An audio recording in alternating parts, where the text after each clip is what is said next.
صائم وأفطر. الله أكبر كبيرا والحمد لله كثيرا سبحان الله بكرة وأصيلا. اللهم لك الحمد كله ولك الشكر كله وبيدك الخير كله وإليك يرجع الأمر كله وعلانيته وسره.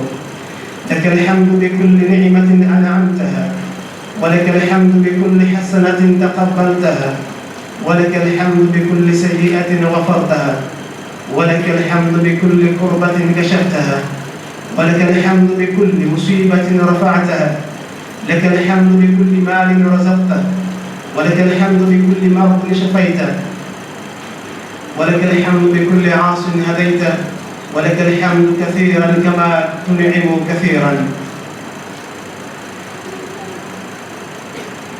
لك الحمد عدد خلقك لك الحمد رضا نفسك لك الحمد مداد كلماتك لك الحمد حمدا كثيرا طيبا مباركا فيه كما تحب ربنا وترضاه.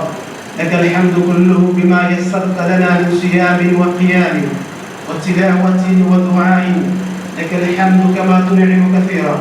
اللهم صل وسلم وبارك على هذا النبي الكريم وعلى آله وصحابته ومن سار على نهجه واقتدى بهديه واستنى بسنته إلى يوم الدين. أما بعد فيا عباد الله إني أوصيكم ونفسي بتقوى الله عز وجل. يا أيها الذين آمنوا اتقوا الله حق تقاته ولا تموتن إلا وأنتم مسلمون.